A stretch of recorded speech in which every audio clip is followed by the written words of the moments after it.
ಎಲ್ರಿಗೂ ನಮಸ್ಕಾರ. ನಾನು ಇವತ್ತು ಒಗ್ಗರಣೆ ಮೊಸರನ್ನ ಹೇಗೆ ಮಾಡೋದು ಅಂತ ತೋರಿಸ್ಕೊಡ್ತೀನಿ. ಕೆಲವ್ರಿಗೆ ಗೊತ್ತಿರುತ್ತೆ, 3% ಜನಕ್ಕೆ ಗೊತ್ತೇ ಇರುತ್ತೆ ಬಿಡಿ. ಆದರೆ ನಾನು ಮಾಡೋ ಒಗ್ಗರಣೆ ಮೊಸರನ್ನ ನಾನು ತೋರಿಸ್ತೀನಿ ನೋಡಿ.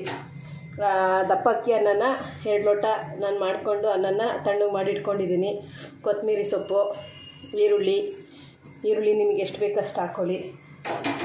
ಆಮೇಲೆ ದ್ರಾಕ್ಷಿ ಹಾಕ್ತಾಯಿದ್ದೀನಿ. ದಾಳಿಂಬೆ ಅಷ್ಟು ಚೆನ್ನಾಗಿರಲಿಲ್ಲ, ಅದಕ್ಕೇ ಸ್ವಲ್ಪನೇ ಹಾಕಿದ್ದೀನಿ. ಇವಾಗ ಕಲರೆಲ್ಲ ಬರಲ್ವಲ್ಲ ದಾಳಿಂಬೆ. ಇಷ್ಟು ನಿಮಗೆ ಎಷ್ಟು ಬೇಕಷ್ಟು ಹಾಕ್ಕೊಳ್ಳಿ ಅದನ್ನು.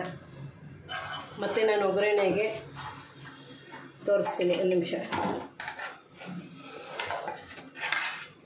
ಒಗ್ಗರಣೆಗೆ ನೋಡಿ, ನಾನು ಬೆಳ್ಳುಳ್ಳಿ, ಮೆಣಸಿನ್ಕಾಯಿ ಉದ್ದುದಕ್ಕೆ ಸೀಳಾಕಿದ್ದೀನಿ. ಯಾಕೆಂದರೆ ತೆಗೆದಾಕೋದಕ್ಕೆ.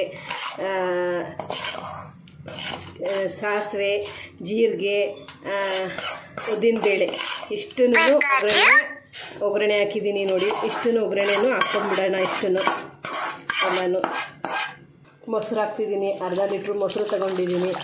ಅರ್ಧ ಲೀಟ್ರ್ ಮೊಸರು ಹಾಕಬೇಕು. ಮೊಸರು ಜಾಸ್ತಿ ಹಾಕಿದ್ರೇ ಟೇಸ್ಟ್ ಬರೋದು ಅದು. ಆಮೇಲೆ ಆರಿಸಿರೋ ಹಾಲು, ಕಾಯಿಸ್ಬಿಟ್ಟು ಆರಿಸಿರೋ ಹಾಲು ಸ್ವಲ್ಪ ಹಾಕ್ಕೊಳ್ತೀನಿ. ಒಂದು ಲೋಟದಷ್ಟು ಹಾಲು ಹಾಕ್ಕೊಬೇಕು. ಅದು ಹಾಕಿದ್ರೇ ಟೇಸ್ಟ್ ಬರುತ್ತೆ. ರುಚಿಗೆ ತಕ್ಕಷ್ಟು ಉಪ್ಪು ನೋಡಿ. ಇಷ್ಟನ್ನು ಕಲಿಸ್ಕೊಳ್ಳೋಣ. ನಮಗೆ ಸ್ವಲ್ಪ ನೀರೇನಾದರೂ ಬೇಕು ಅಂದರೆ ನೀರು ಹಾಕ್ಕೊಳ್ಳೋಣ ನೋಡಿ. ಈ ಥರ ಕಲಿಸ್ಕೊಬೇಕು. ಒಂದು ಸ್ವಲ್ಪ ರುಚಿ ನೋಡ್ತೀನಿ, ಉಪ್ಪು ಎಷ್ಟು ಬೇಕಷ್ಟು ನೋಡ್ಬಿಟ್ಟು ಹಾಕೋಣ. ಹಾಕ್ಕೊಳ್ತೀನಿ. ರುಚಿಗೆ ತಕ್ಕಷ್ಟು ನೋಡಿ ಉಪ್ಪು ಹಾಕ್ಕೊಳ್ಳಿ. ಇದನ್ನು ಮಾಡಿ ನೋಡಿ. ಮತ್ತು ಬೆಳ್ಳುಳ್ಳಿ ನೀವು ಕನ್ಫರ್ಮ್ ಆಗಿ ಹಾಕಬೇಕು. ಬೆಳ್ಳುಳ್ಳಿ ಹಾಕಿದರೆ ತುಂಬ ಚೆನ್ನಾಗಿರುತ್ತೆ. ಮತ್ತು ಇನ್ನೂ ಸ್ವಲ್ಪ ದ್ರಾಕ್ಷಿ ಹಾಕ್ಕೊಳ್ಳಿ ಬೇಕಾದ್ರೆ. ಒಣ ದ್ರಾಕ್ಷಿನೂ ಹಾಕಿ ಮಾಡೋದನ್ನು ಅದನ್ನು ಒಂದು ಸಲ ತೋರಿಸ್ತೀನಿ. ನಾನು ಒಣ ದ್ರಾಕ್ಷಿ ಜಾಸ್ತಿ ಯೂಸ್ ಮಾಡೋದು ಈ ದ್ರಾಕ್ಷಿಗಿಂತ. ಈಗ ಸೀಸನ್ ಅಲ್ವ ಅಂತೇಳಿ ಈ ದ್ರಾಕ್ಷಿ ಹಾಕಿ ತೋರಿಸ್ತಾ ಇದ್ದೀನಿ ನಿಮಗೆ.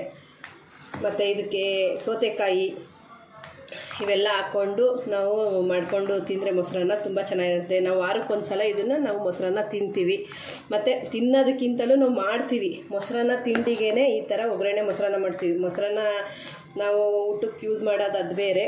ನಾವು ತಿಂಡಿಗೋಸ್ಕರನೇ ಅಂತಲೇ ಒಗ್ಗರಣೆ ಮೊಸರನ್ನ ನಾವು ರೆಡಿ ಮಾಡ್ತೀವಿ ನೋಡಿ. ಮಾಡ್ಕೊಳ್ಳಿ. Thank you friends.